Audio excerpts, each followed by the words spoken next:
तो ये जो है आपका केस है, करंट कैरिंग कॉइल है, ठीक है। और लास्ट टाइम हमने force on a current carrying conductor निकाला था। क्या एक्सप्रेशन था उसका? Force on a current carrying conductor capped in a magnetic field. क्या एक्सप्रेशन था? आपको पता है BIL साइन थीटा, ठीक है ना, BIL साइन थीटा। इनफैक्ट वो जो फोर्स है उसको हम लिखते हैं force vector F vector, and that is equals to, F vector is equal to क्या था? I into L vector cross B vector. ये इस तरह से लिखा जाता है, जहाँ पर थीटा जो है इसको आप L क्रॉस B को आप जब एक्सपैंड करेंगे तो वो क्या हो जाएगा? LB साइन थीटा हो जाएगा, है ना। और जहाँ थीटा क्या है? Theta is the angle between L vector and B vector. यानी कि करंट एलिमेंट जो है, करंट एलिमेंट के बीच में और जो मैग्नेटिक फील्ड है उसके बीच में जो एंगल है वह क्या है? वह थीटा है, दैट इज थीटा, ठीक है। तो चलिए, इतना आप सभी को क्लियर हो गया, इतना आप सभी को समझ में आ गया। आगे हम बात करते हैं। अब एक एक कंडक्टर पर हमें क्या करना है? फोर्स निकालना है। We have to determine the force. Okay, force निकालने के बाद में हम क्या करेंगे? इन फोर्सेस से देखेंगे कि टॉर्क कैसे जनरेट हो रहा है, ठीक है। ये हमारी प्रोसेस है, ये हमें करना है, ठीक। तो चलिए एक एक करके करेंगे। सबसे पहले आप PQ जो है इस पर आप निकालिए। PQ पे अगर हम निकालते हैं कि फोर्स कैसे आएगा, तो ध्यान से समझिए। PQ जो है ये इस तरह से है और मैग्नेटिक फील्ड इधर लग रही है। देखिए यहाँ पर अगर आप देखेंगे तो मैग्नेटिक फील्ड कुछ इस तरह से जाती हुई होगी ना, इसके पैरेलल ऐसी जा रही होगी मैग्नेटिक फील्ड। मैंने आपको लास्ट टाइम बताया भी था। लास्ट टाइम मैंने आपको बताया था कि जैसे अगर आप एक ये इसको कॉइल ले रहे हैं आप, है ना, तो ये इस तरह से अगर आप कॉइल ले रहे हैं, ठीक है, और मैग्नेटिक फील्ड ऐसे जा रही है ना, इस तरफ जा रही है ऐसे, ठीक है। ये है इसका केस। तो अब यहाँ पर जो है थीटा एंगल इस करंट एलिमेंट और मैग्नेटिक फील्ड के बीच में ये थीटा एंगल बन रहा है, ठीक है। करंट एलिमेंट और मैग्नेटिक फील्ड के बीच में ये थीटा एंगल बन रहा है। अब आपको PQ वेक्टर के बीच में निकालना है। देखिए, तो PQ वेक्टर के लिए अगर आप करंट की डायरेक्शन की बात करते हैं, है ना, PQ वेक्टर के लिए अगर आप करंट की डायरेक्शन की बात करते हैं तो आप ज़रा ध्यान से समझें कि PQ वेक्टर के लिए करंट की डायरेक्शन कैसे निकाली जाएगी, ठीक है। एक सेकंड, तो आप फॉर्मूला तो आप वही लगाएंगे जो आप पहले से लगा रहे हैं, ठीक है। तो आप लिखेंगे क्या? F1 वेक्टर, सही है ना। क्या लिखेंगे आप? F1 वेक्टर, क्योंकि फोर्स जो है वो F1 वेक्टर होगा यहाँ, तो ये हो जाएगा F1 vector. F1 vector is equal to, अब देखिए करंट तो I है, ठीक है। इसके अलावा क्या है? करंट के अलावा है PQ वेक्टर, ये है PQ वेक्टर, तो आप लिखेंगे PQ वेक्टर, सही बात है। और क्रॉस क्या लिखेंगे आप? क्रॉस लिखेंगे magnetic field vector, that is B vector, तो यहाँ लिख देंगे PQ vector cross B vector. बताइए, क्लियर है? इतना सभी को समझ में आएगा? PQ vector cross B vector, इस तरह से आप PQ vector cross B vector लिख देंगे, ठीक है। इतना सभी को समझ में आ गया? इस तरह से आपने इसको क्या कर दिया? इस तरह से आपने इसको अप्लाई कर दिया PQ vector cross B vector निकाल के, ठीक। अब इसको सॉल्व करना है। कैसे सॉल्व करेंगे भाई? तो आप देखिए, मैग्नीट्यूड वाइज अगर आप बात करते हैं, है ना, डायरेक्शन तो आपने निकाल ही सकते हैं आप। कैसे? करंट ये रहा, मैग्नेटिक फील्ड ऐसी है, तो डायरेक्शन आपकी तरफ आ रही है ना, ठीक है। इस फोर्स को हम बोल रहे हैं क्या? इसको बोल रहे हैं F1 फोर्स, ठीक है। यही हम निकाल रहे हैं, क्लियर है इतना? तो डायरेक्शन तो आपकी तरफ आ रही है, देखिए बाहर की तरफ आ रही है ना, वर्टिकली आउटवर्ड्स आ रही है, आपकी तरफ आ रही है। जैसे ये है तो आपकी तरफ फोर्स लग रहा है उस पर, है ना। ये अगर PQ आर्म ऐसी है तो आपकी तरफ उस पर फोर्स लग रहा है, इस तरफ बाहर की तरफ, ठीक है। ये तो चलो, ये बात तो हो गई, ये तो क्लियर हो गई बात। अब देखो PQ vector cross B vector अगर हम ऐसा लिखते हैं तो अब एक बात तो क्लियर है, F1 इक्वल्स हो जाएगा I PQ इंटू B, ठीक है। PQ तो भाई इसका आर्म हो गया और B जो है मैग्नेटिक फील्ड हो गई, क्लियर है इतना। अब बात आती है थीटा की। तो देखो सीधी सी बात है, मैग्नेटिक फील्ड ऐसी है और ये आर्म ऐसी है, तो थीटा कितना होगा? 90 डिग्री होगा। तो आप यहाँ लिख सकते हैं sine theta, theta is 90 degree, sine 90 हो गया 1, तो ये आ गया आपके पास में I into PQ into B, okay, sine 91 हो गया। ये F1 आ गया आपका, ये फोर्स आ गया जो पहली आर्म पर आपके लग रहा है, ठीक है। इतना क्लियर है सभी को? इसके बाद अगर हम बात करते हैं तो इसके बाद आप देखिए, अब हम बात करेंगे किस पर? अब देखिए, हमें ना इसके आमने सामने वाली साइड्स, जो अपोजिट साइड्स हैं, उनको हम पहले कंसिडर कर रहे हैं, ठीक है। तो अब हम देखिए इस पर F1 लिया है, इस पे F2, इस पे F3 ले लेते हैं, ठीक है। तो F3 देखिए क्या होगा, करंट ऊपर, मैग्नेटिक फील्ड इधर, तो फोर्स लग रहा है वर्टिकली इनवर्ट्स, इसको नाम दे दिया मैंने F3, ठीक है, ऑर्डर में चल रहा हूँ इसलिए F3, ठीक है, वर्टिकली इनवर्ट्स लग रहा है फोर्स इस पर। अच्छा, अब अगर बात करते हैं हम कि भाई इसमें कैसे मैग्नीट्यूड निकालें, तो F3 वेक्टर आप शुरुआत करेंगे F3 वेक्टर से।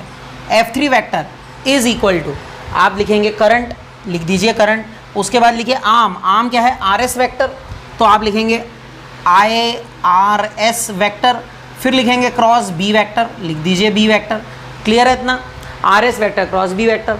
अब इसको सिंप्लीफाई कीजिए, A क्रॉस B का फॉर्मूला लगाइए, तो अब A क्रॉस B का फॉर्मूला अगर आप लगाएंगे तो आपको मिल जाएगा, मैं यहाँ लिख देता हूँ F3 इज इक्वल टू क्या हो जाएगा बच्चों, ये हो जाएगा I और इसके बाद आ जाएगा RS B और आ जाएगा साइन थीटा।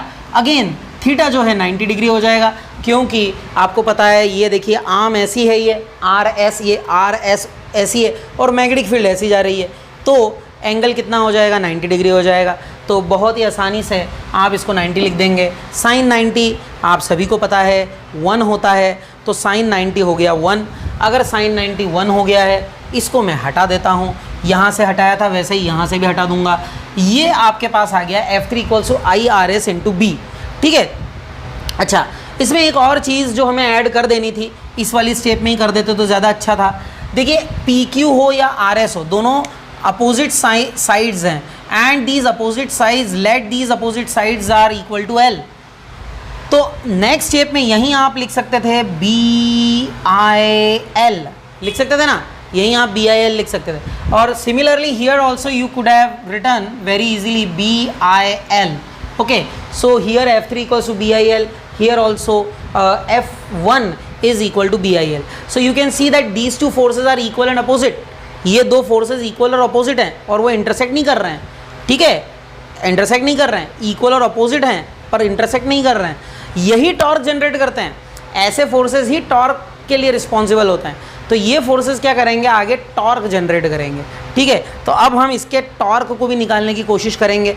आइए, टॉर्क इतना सभी को समझ में आ गया, तो एक स्क्रीनशॉट जल्दी से ले लीजिएगा इसका, तो इसके बाद हम आगे बात कर लेंगे, एक स्क्रीनशॉट इसका ले लीजिएगा आप, ठीक है। अब इसके आगे अगर हम बात कर रहे हैं बच्चों, आपके पास में F1 और F3 दोनों की वैल्यू है। अब हम क्या करेंगे, टॉर्क निकालेंगे। तो टॉर्क के लिए आप क्या करेंगे भाई, टॉर्क होता है फोर्स इनटू परपेंडिकुलर डिस्टेंस। जिसको ध्यान नहीं है वह 11th में रोटेशनल मोशन जो पढ़ा था उसको याद करें। Torque equals to force into perpendicular distance. तो टॉर्क जो है उसको कहते हैं टाउ और it is equals to force दोनों में से किसी भी एक का magnitude multiplied by perpendicular distance between these two forces. इन दोनों फोर्सेस के बीच की परपेंडिकुलर डिस्टेंस आपको क्या करनी होगी, निकालनी होगी, ठीक है। इस तरह से इसको करना है। आइए आगे बात करते हैं। अब आप देखिए, मैं एक इस आर्म SP के बारे में बात कर रहा हूँ। क्यों करूँगा ये मैं आपको बता देता हूँ, ठीक है। क्यों कर रहा हूँ ये भी मैं बता दूंगा आपको। उसका उद्देश्य ये है कि हम perpendicular distance between the forces क्या करना चाहते हैं, निकालना चाहते हैं। Okay, we need to determine the perpendicular distance between these two forces. तो इसके लिए हमने ये किया है, ठीक है।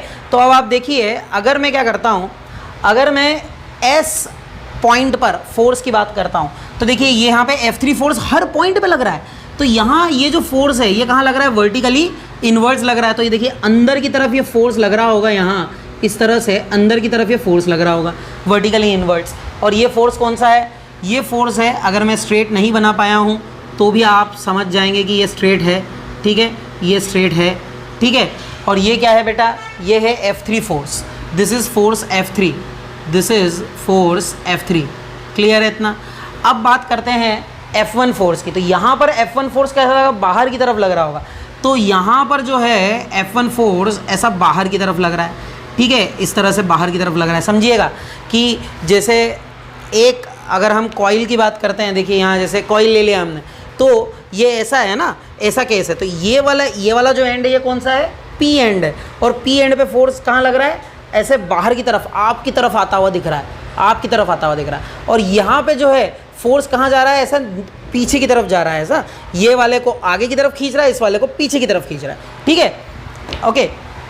तो ये जो फ्रंट एंड है इसको it is this force is trying to move it forward and to this end it is trying to move it back, okay. So this is what is the case. Now we have to determine the perpendicular distance between them. So let's try to find that perpendicular distance. अब देखिए ये जो angle है, try to understand this angle is theta, this angle is theta, okay, this angle is theta. Now if this angle is theta, आप ध्यान से समझिएगा, if this angle is theta, this is the angle, this is SP and this is magnetic field vector, okay. Now current element, angle between the current element and the magnetic field vector is theta, okay. तो नहीं sorry, ये angle theta हमने assume किया है, this is the angle theta which we assume that this is angle theta, but in the by the definition what is the angle, it is the angle between current element and the magnetic field vector, it is the angle between current element and the magnetic field vector, ठीक है। ये मैं क्यों बोल रहा हूँ, इसका बहुत इंपॉर्टेंस है, मैं अभी इसके बारे में बात करूँगा, ऐसा मैं क्यों बोल रहा हूँ। अब खैर वो एक अलग बात होगी, अभी तो हमने ये क्यों ड्रॉ किया है, ये ड्रॉ किया है क्योंकि हमें perpendicular distance between the forces निकालना है। अब आप बात बताइए, एक फोर्स ऐसा लग रहा था बाहर की तरफ, आपकी तरफ आ रहा है ऐसा, और दूसरा फोर्स ऐसा जा रहा है अंदर की तरफ, तो इनके बीच की परपेंडिकुलर डिस्टेंस कैसे निकालें। चाहते तो हम परपेंडिकुलर ड्रॉ करके निकालते, पर ये जो है ना ये आम ऐसी टेढ़ी है ना, ये ऐसे एंगल पर है। तो हम एक काम करते हैं, देखिए हम इसको ऐसा बढ़ा लेते हैं, इसको ऐसा बढ़ा लेते हैं, और ये जो है यहाँ पर अगर हम ये जो परपेंडिकुलर है, ये परपेंडिकुलर जो है इसको अगर हम देखते हैं तो ये जो है ये परपेंडिकुलर डिस्टेंस हम निकाल लेंगे, सही है ना। ये परपेंडिकुलर डिस्टेंस, देखिए दो फोर्सेस, ये एक ऐसा लग रहा है, एक ऐसा लग रहा है, तो इन दोनों की लाइन ऑफ एक्शन ऐसी है, तो ये परपेंडिकुलर डिस्टेंस हो गई, कीप इट सिंपल। तो ये जो है ये बी है, ठीक है। और यहाँ पर आप देखिए, अगर वो जो ड्रॉ कर रहा था मैं, यहाँ मैग्नेटिक फील्ड ये थीटा है, तो आप देखिए ये ऐसा हो रहा है ना, इसको एक्सटेंड किया यहाँ और इसको ऐसा किया, ये अगर थीटा है तो ये वाला भी क्या हो जाएगा, एंगल थीटा, इसका मतलब ये एंगल भी क्या होगा, थीटा होगा, ठीक है। इसके अलावा एक और चीज़ है, वो ये है कि ये लेंथ एल है and this is B, breadth is B, okay, इसकी जो ब्रेड्थ है वो बी है, अगर वो बी है तो ये भी बी है, ठीक है। अब ये हाँ जस्ट अ मिनट, आप इस ट्रायंगल में एस टी पी में है ना, in triangle S T P, अगर इस ट्रायंगल एस टी पी में अगर आप क्या कर देते हैं, इस ट्रायंगल एस टी पी में आप अगर लगा देते हैं कॉस थीटा, तो कॉस थीटा क्या होता है भाई, बेस अपॉन हाइपोटेनियस, बेस क्या है, बेस है एस टी, और हाइपोटेनियस क्या है, हाइपोटेनियस है बी, तो एस टी क्या आ जाएगा, एस टी आ जाएगा B cos theta, S T is B cos theta, ठीक है, एस टी आ गया बी कॉस थीटा, क्लियर है। और बी कॉस थीटा ही तो परपेंडिकुलर डिस्टेंस थी, ठीक है, यही तो निकालनी है। तो आपको टॉर्क के लिए आपको चाहिए थी परपेंडिकुलर डिस्टेंस। अच्छा, ये मैं डायरेक्ट भी बता सकता था, लेकिन मैंने इसको आपको बताया कि कैसे आया है ये, है ना, बुक्स में तो ये डायरेक्ट दिया हुआ है, ठीक। इतना क्लियर हो गया आपको, एक स्क्रीनशॉट इसका ले लीजिएगा जल्दी से। अब आगे बात करते हैं, हम परपेंडिकुलर डिस्टेंस लिखते हैं, ठीक है, परपेंडिकुलर डिस्टेंस। तो आप देखिए परपेंडिकुलर डिस्टेंस जो है वो हो गया B cos theta. So in very next step I can write torque tau is equals to F into perpendicular distance is B cos theta, ठीक है। और फोर्स की वैल्यू कितनी है, फोर्स की value B I L B cos theta, सही है। ये फोर्स की वैल्यू यहाँ रख दी है ना, फोर्स की वैल्यू इधर सब्स्टिट्यूट कर दी हमने। अब एल इंटू बी क्या होता है, एल इंटू बी होता है ए कॉस थीटा, ये हो जाएगा कॉस थीटा, क्लियर है। एल इंटू बी एरिया होता है, एरिया ऑफ द कॉइल, तो ये हो गया इंटू कॉस थीटा। अच्छा, ये टॉर्क का एक्सप्रेशन है, बिल्कुल सही एक्सप्रेशन है, कोई दिक्कत नहीं है इसमें। अच्छा, कई बार क्या होता है कि हमें कॉइल का ओरिएंटेशन डिटरमिन करने के लिए क्या करना पड़ता है, कॉइल का ओरिएंटेशन डिटरमिन करने के लिए एक नॉर्मल लेना पड़ता है ना, 90 डिग्री पे एक नॉर्मल लेना पड़ता है इस तरह से। तो ये जो नॉर्मल होता है, देखिए 90 डिग्री पे होता है वो, इस कॉइल की रिस्पेक्ट में ऐसा 90 डिग्री पे होता है वो, ठीक है, कॉइल की रिस्पेक्ट में वो क्या होता है, 90 डिग्री पे होता है। तो देखिए कॉइल की रिस्पेक्ट में अगर वो 90 डिग्री पे है और ये एंगल कितना है, थीटा है, तो सीधी सी बात है ये 90 है पूरा, इसको, और ये जो एंगल है, अब आप समझना कि ये जो एंगल है किसके बीच में, ये पूरा तो 90 है, ठीक है। अच्छा मैं यहाँ नॉर्मल यहाँ बनाने की बजाय मैं ये नॉर्मल यहाँ बना देता हूँ, ठीक है, इससे आपको और ज़्यादा क्लियर हो जाएगा। तो देखिए 90 डिग्री, ये एंगल तो 90 डिग्री है पूरा, और क्योंकि नॉर्मल है, नॉर्मल टू द सरफेस जो रहता है वो 90 डिग्री होगा, ठीक है ना। और यहाँ ये जो एंगल है जो मैग्नेटिक फील्ड से वो बना रहा है वो अल्फ़ा है। तो एक बात तो क्लियर हो रही है यहाँ से, ऑब्वियस है कि theta plus alpha is equal to 90 degree, ठीक है। तो थीटा क्या हो जाएगा, 90 minus alpha, theta is 90 minus alpha, theta क्या आ गया 90 माइनस अल्फ़ा। तो यहाँ रख देते हैं 90 minus alpha, cos 90 minus alpha क्या हो जाएगा, साइन अल्फ़ा। तो ये हो जाएगा tau is equal to B I A sine alpha. Okay, ये दोनों ही सही एक्सप्रेशन है, दोनों ही करेक्ट एक्सप्रेशन है। अगर आप अल्फ़ा के टर्म्स में चाहते हो तो अल्फ़ा के टर्म्स में, है ना, या फिर अगर आप थीटा के टर्म्स में चाहते हो तो थीटा। पर आपको पता होना चाहिए कि थीटा क्या है और अल्फ़ा क्या है ना, ये बहुत ज़रूरी है, ठीक है। कई बार क्या होता है कि हमें पता ही नहीं होता थीटा अल्फ़ा क्या है, तो फिर हम कंफ्यूज हो जाते हैं, वैल्यू गलत रख देते हैं। तो ये याद रखिएगा कि कहाँ हमने थीटा लिया और कहाँ हमने अल्फ़ा लिया, उनकी पोजीशंस बहुत इंपॉर्टेंट है। अच्छा, इतनी बात तो हो गई, ये टॉर्क आ गया। अच्छा, ये किसके लिए है, एक सिंगल कॉइल के लिए। अगर मान लीजिए इस पर n टर्न्स होते हैं, इस कॉइल में n टर्न्स होते हैं, if there are n number of turns in the coil, तो क्या करते हैं आप, n नंबर ऑफ टर्न्स अगर होते कॉइल पे तो हम n लिख देते, क्यों, n टाइम्स कर देते ना, सीधी सी बात है। तो हम लिख देते torque is equals to NIBA sine alpha, ऐसा लिख देते। ये टॉर्क लग रहा है NIBA साइन अल्फ़ा, लिख सकते थे ऐसा, NIBA साइन अल्फ़ा लिख देते, ठीक है। अच्छा, इसमें एक और बात है, NIA जो होता है, NIA ये आप आगे पढ़ेंगे भी, इसको कहते हैं magnetic moment, NIA। In fact IA को ही मैग्नेटिक मोमेंट कहते हैं। तो NIA वेक्टर है, ये एक्चुअली वेक्टर क्वांटिटी है। NIA जो है ये m वेक्टर होता है, ठीक है। अब देखिए NIA को हम m लिख देंगे, m magnetic field, sorry magnetic moment. Okay, तो टाउ जो है वो आ जाएगा क्या, m, NIA की जगह m लिख दिया into b into sine alpha, इस तरह से लिख सकते हैं। क्लियर है, ये टॉर्क आ गया। अब इसमें आप ध्यान से देखिए, MB sine alpha, MB sine alpha, MB sine theta जैसा है, AB साइन थीटा जैसा है, तो ये cross product of two vectors होता है। क्या होता है, cross product of two vectors. तो आप इसको क्या लिख सकते हैं, cross product of two vectors के फॉर्म में आप इसको लिख सकते हैं tau vector is equal to M vector cross B vector, M vector cross B vector. आप इसको इस तरह से लिख सकते हैं, tau vector equals to M vector cross B vector, ठीक है। ये टॉर्क का एक्सप्रेशन आ गया, this is the expression for the torque. Clear है, या इसको इस फॉर्म में भी लिखा जा सकता है, tau vector equals to NIA vector cross B vector, ठीक है। A वेक्टर जो है एरिया वेक्टर और B वेक्टर तो मैग्नेटिक फील्ड वेक्टर है। ये आपका एक्सप्रेशन फॉर टॉर्क आ गया, this is the expression for the torque. अच्छा, इसमें एक और बात है, अभी आपने केवल इन दोनों फोर्सेस को लिया है, अभी ये जो इस पर, इस और इस आर्म पर जो फोर्सेस लग रहे हैं उनको कंसिडर ही नहीं किया है, ठीक है। हाँ, वो बच गए हैं, लेकिन एक्चुअली क्या है, वो नहीं भी कंसिडर किए तो चल जाएंगे। उसका कारण मैं बताता हूँ, क्योंकि ये जो फोर्सेज हैं ये एक्सिस के इस वाले आर्म्स पे लग रहे हैं, तो उनके कारण क्या होगा, वो रोटेटरी इफेक्ट देगा। अच्छा, इस पर जो लगने वाला फोर्स होगा, देखिए करंट इधर, मैग्नेटिक फील्ड इधर, फोर्स ऊपर होगा और इस पर फोर्स नीचे आएगा। तो ये जो ऊपर और नीचे वाले फोर्सेज हैं ये एक दूसरे को क्या कर देंगे, ये क्योंकि एक्सिस के अलॉन्ग है इसलिए ये एक दूसरे का इफेक्ट को कैंसिल कर देंगे, और इसलिए ये टॉर्क जो है केवल यही वाले जो फोर्सेस है वो जनरेट करेंगे। आई होप कि जो मैंने डिस्कस किया है वो आप उसको समझ पाए हैं, है ना, क्योंकि ये समझना बहुत ज़रूरी है। इसमें देखिएगा tau equals to NIBA cos theta, ये एक्सप्रेशन है। अब यहाँ पर कंडीशन, स्पेशल केसेस, अगर पहला देखते कि कॉइल जो है वो parallel to the direction of magnetic field, मतलब इस तरह से करा है कि उसका plane parallel to the direction of magnetic field है।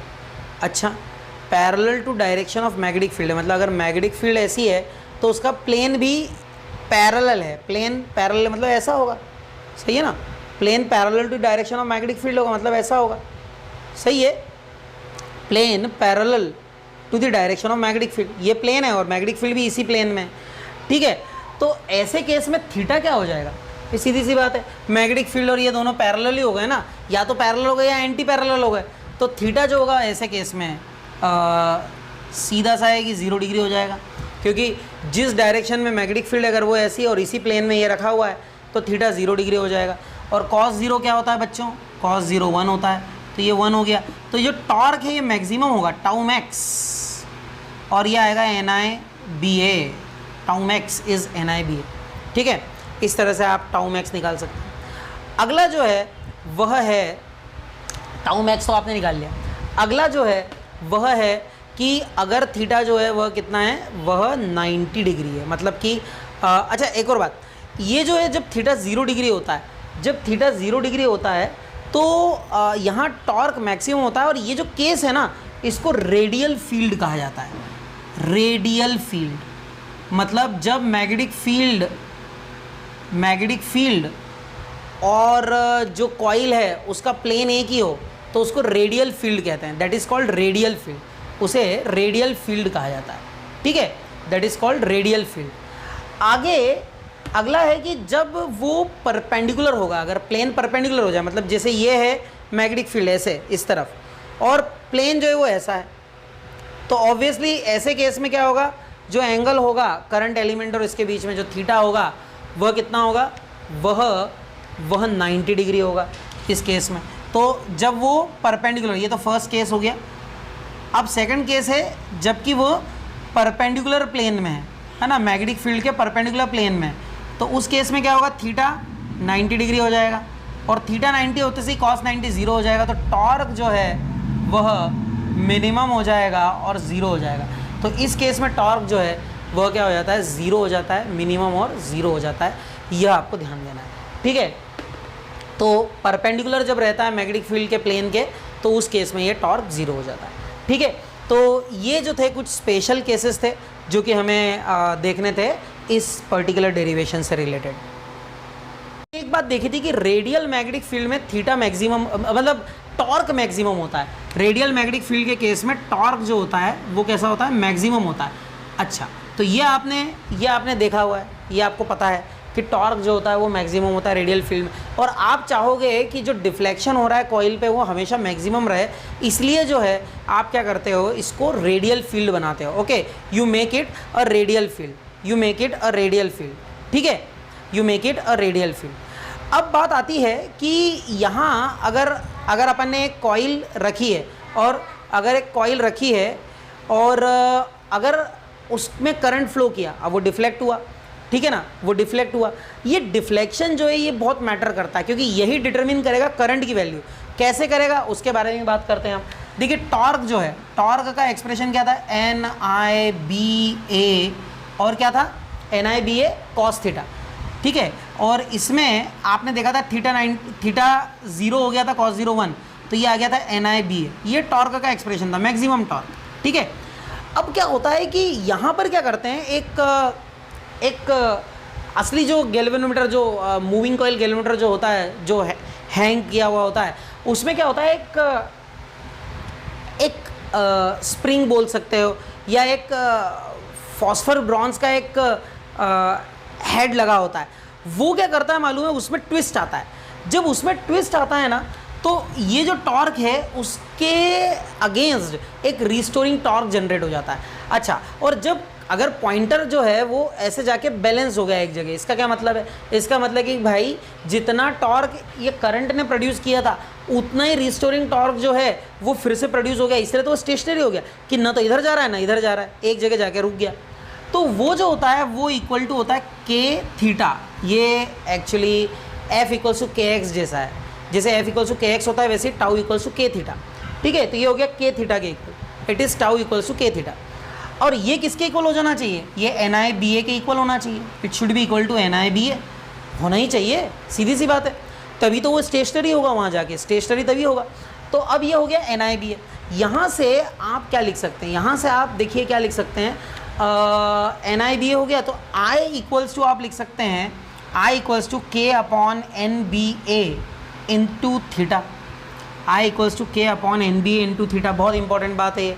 ठीक है, अच्छा, और इसके बाद नेक्स्ट इसमें आप लिख सकते हैं यहाँ से I is equals to capital G into theta, I equals to capital G into theta. ठीक है, I equals to capital G into theta. ये जी क्या है? It is called galvanometer constant. G को क्या कहा जाता है? गैल्वेनोमीटर कांस्टेंट कहा जाता है। तो देखो ये कांस्टेंट हो गया, तो यहाँ से एक बात समझ में आई कि जो करंट है वो डायरेक्टली प्रोपोर्शनल टू थीटा है, या कहो कि जो थीटा है वो डायरेक्टली प्रोपोर्शनल टू करंट है। कहने का मतलब क्या है? कहने का मतलब यह है कि अगर करंट ज़्यादा फ्लो हुआ तो डिफ्लेक्शन ज़्यादा होगा, अगर करंट कम फ्लो हुआ तो डिफ्लेक्शन कम होगा। So theta I is directly proportional to theta, और you say theta is directly proportional to I, and that's why you see it is extremely important. अब देखो क्यों इंपॉर्टेंट है। अगर ये डायरेक्टली प्रोपोर्शनल है, मतलब आप करंट बढ़ाते हो और डिफ्लेक्शन डायरेक्टली प्रोपोर्शनल है, इसका मतलब है कि आप एक लीनियर स्केल बना सकते हो। ये जो स्केल बनी है लीनियर बनी है, इनके बीच के जो डिविजन्स हैं वो लीनियर हैं। वो इसी से हो पाते हैं क्योंकि थीटा इज़ प्रोपोर्शनल टू आई है। करंट बढ़ाने पे डिफ्लेक्शन भी लीनियरली बढ़ रहा है। ऐसा नहीं कि करंट बढ़ाने पे डिफ्लेक्शन बहुत ज़्यादा हो जाए, अगर हो जाएगा तो ये लीनियरली नहीं क्या होगा, इंक्रीज होगा। आई बात समझ में? तो ये बात हो गई आपकी इस पर्टिकुलर गैल्वेनोमीटर के फिज़िक्स की। तो ये गैल्वेनोमीटर का फिज़िक्स होता है, ठीक है। इसके अलावा दो और टर्म्स हैं जो कि बहुत बार चर्चा में आएंगे। एक स्क्रीनशॉट ले लीजिए, फिर हम बात करते हैं। दो टर्म्स और हैं जो कि बहुत बार चर्चा में आएंगे इसमें, वो मैं आपको बता देता हूँ। वो होता है, एक होता है करंट सेंसिटिविटी और एक होता है वोल्टेज सेंसिटिविटी, ठीक है। करंट सेंसिटिविटी और वोल्टेज सेंसिटिविटी, एक्सपेरिमेंट्स जो हैं उसमें भी ये करंट और वोल्टेज सेंसिटिविटी जो है बहुत काम आएंगे। तो करंट सेंसिटिविटी जो होती है उसको IS से डिनोट करते हैं, और वो सिंपली होती है थीटा अपॉन आई। क्या होती है? Theta upon I. मतलब कि deflection produced per unit current, मतलब यूनिट करंट फ्लो करने पर कितना डिफ्लेक्शन होगा, that is what is called current sensitivity. Deflection per unit current is called current sensitivity. अब आप देखिए, ये तो आपको IS equals to theta by I मिल गया, ठीक है। आपने एक्सप्रेशन निकाली हुई थी, उसकी क्या थी आपके पास में एक्सप्रेशन? थीटा बाय आई किया है आपने, और आई की वैल्यू आपने आप देखिए आई और थीटा के बीच रिलेशन क्या था? आई इक्वल्स टू NIBA, है ना, ऐसे था ना। I equals to K upon NBA into theta था। I equals to K upon NBA into theta, ऐसा था ना, K upon NBA into theta. Clear है? तो थीटा बाय आई क्या हो जाएगा? ये हो जाएगा NBA upon K। NBA upon K is equals to theta by I. तो IS जो है वह आ जाएगा बच्चों, IS equals to NBA upon K, ठीक है, NBA अपॉन K। अच्छा, एक और बात ध्यान रखना, ये N जो है ये नंबर ऑफ टर्न्स हैं, ठीक है ना, these are the number of turns, ठीक। तो याद रखिए कि ये जो है करंट सेंसिटिविटी, ये B यानी मैग्नेटिक फील्ड स्ट्रेंथ, एरिया पे भी डिपेंड करेगा और K पर भी डिपेंड करता है। ये फैक्टर्स हैं जिन पर करंट सेंसिटिविटी क्या करती है? डिपेंड करती है। इसके बाद में एक और टर्म चलती है, वो है वोल्टेज सेंसिटिविटी, ठीक है। तो वो भी मैं देख लेता हूँ, आपको बता देता हूँ वोल्टेज सेंसिटिविटी। जस्ट इसी से आप रेफरेंस ले सकते हैं। वोल्टेज सेंसिटिविटी क्या होगी? VS से डिनोट होगी, और वो हो जाएगी थीटा बाय V, यानी कि deflection produce per unit voltage, यानी यूनिट वोल्टेज पे कितना डिफ्लेक्शन प्रोड्यूस होगा वो डिसाइड करेगा वोल्टेज सेंसिटिविटी को। अब यहाँ पर आप देखिए थीटा बाय V जो है वो IR हो जाएगा, जहाँ पर R जो है रेजिस्टेंस है, ठीक है ना, रेजिस्टेंस ऑफ द कॉइल बोल सकते हैं आप। अब इसके बाद आप लिख सकते हैं थीटा बाय आई जो है NBA बाय K है, NBA बाय K, ठीक है, और इंटू R कर दिया आपने, NBA by K into R। अच्छा, और ये आपको पता है ये NBA बाय K जो है वह क्या होता है? वह होता है IS, और ये डिवाइडेड बाय R हो जाएगा। तो VS जो है वह क्या आ जाएगा? IS बाय R आ जाएगा, ठीक है। अच्छा, इनकी यूनिट्स के बारे में भी बात कर लें तो देखिए, एक बात याद रखिए, IS, अच्छा IS की बात करें थीटा बाय आई, तो थीटा क्या है? थीटा हो गया रेडियन, और पर क्या आ जाएगा? एम्पियर, रेडियन पर एम्पियर। रेडियन को आप डिविजन्स भी बोल सकते हैं, डिवीजन पर एम्पियर भी बोल सकते हैं। है ना, एंगल निकालने के लिए डिविजन्स भी ले सकते हैं आप, पर रेडियन पर एम्पियर होगा, और यहाँ पर थीटा बाई वी यानी हो जाएगा रेडियन पर वोल्ट। ठीक है, तो इस तरह से आप क्या कर सकते हैं, ये डिटरमिन कर सकते हैं। याद रखिए कंडीशंस क्या होती हैं किसी सेंसिटिव गैल्वेनोमीटर की। तो कोई गैल्वेनोमीटर सेंसिटिव कब होगा, गैल्वेनोमीटर सेंसिटिव तब होगा जब एक छोटे से करंट के लिए उसमें डिफ्लेक्शन बहुत सारा हो जाए, है ना। भाई सेंसिटिवनेस किसको बोलते हैं, सेंसिटिविटी किसको बोलते हैं, कि एक छोटा सा करंट फ्लो हो पर डिफ्लेक्शन ज़्यादा हो जाए। ठीक है, एक छोटा सा करंट हो पर डिफ्लेक्शन ज़्यादा हो जाए, मतलब IS ज़्यादा हो, करंट सेंसिटिविटी ज़्यादा हो, इस तरह से आप इसको डिटरमिन कर सकते हैं। तो कैसे आप सेंसिटिविटी बढ़ा सकते हैं उसकी, तो देखिए एक बियॉन्ड एक एवरेज वैल्यू के आप n को नहीं बढ़ा सकते बहुत ज़्यादा। ठीक है, मैग्नेटिक फील्ड स्ट्रेंथ को भी आप एक लिमिट तक ही बढ़ा सकते हैं, A को भी आप एरिया कोई बहुत ज़्यादा थोड़ी बड़ा कर दोगे, है ना। अब K जो है उसको आप डिक्रीज़ कर सकते हो क्या, ये आपको देखना होगा। तो K को आप डिक्रीज़ कर सकते हो, देखना एक बहुत बहुत इंपॉर्टेंट बात बोल रहा हूँ मैं, K को आप डिक्रीज़ कर सकते हो, क्योंकि K जो होता है वो किस पे डिपेंड करता है, nature of the material of the suspension, जो मैं आप बोल रहा था ना उसको, कि यहाँ जो गैल्वेनोमीटर में बात कर रहा था, मूविंग कॉइल गैल्वेनोमीटर, उसमें एक सस्पेंशन होता है। तो सस्पेंशन में क्या करते हैं, या तो फॉस्फर ब्रॉन्ज यूज़ करते हैं या क्वार्ट्ज यूज़ करते हैं, उनका K जो होता है छोटा होता है, कम होता है, और इसके कारण ये K छोटा करने से क्या हो जाता है, IS बढ़ जाता है, ये सेंसिटिविटी को बढ़ा देता है। तो ये एक जो है डिस्कशन था मूविंग कॉइल गैल्वेनोमीटर के बारे में। आपकी लैब्स में जो यूज़ होते हैं वो इस तरह के गैल्वेनोमीटर होते हैं जिनको वेस्टर्न टाइप गैल्वेनोमीटर कहा जाता है। ठीक है।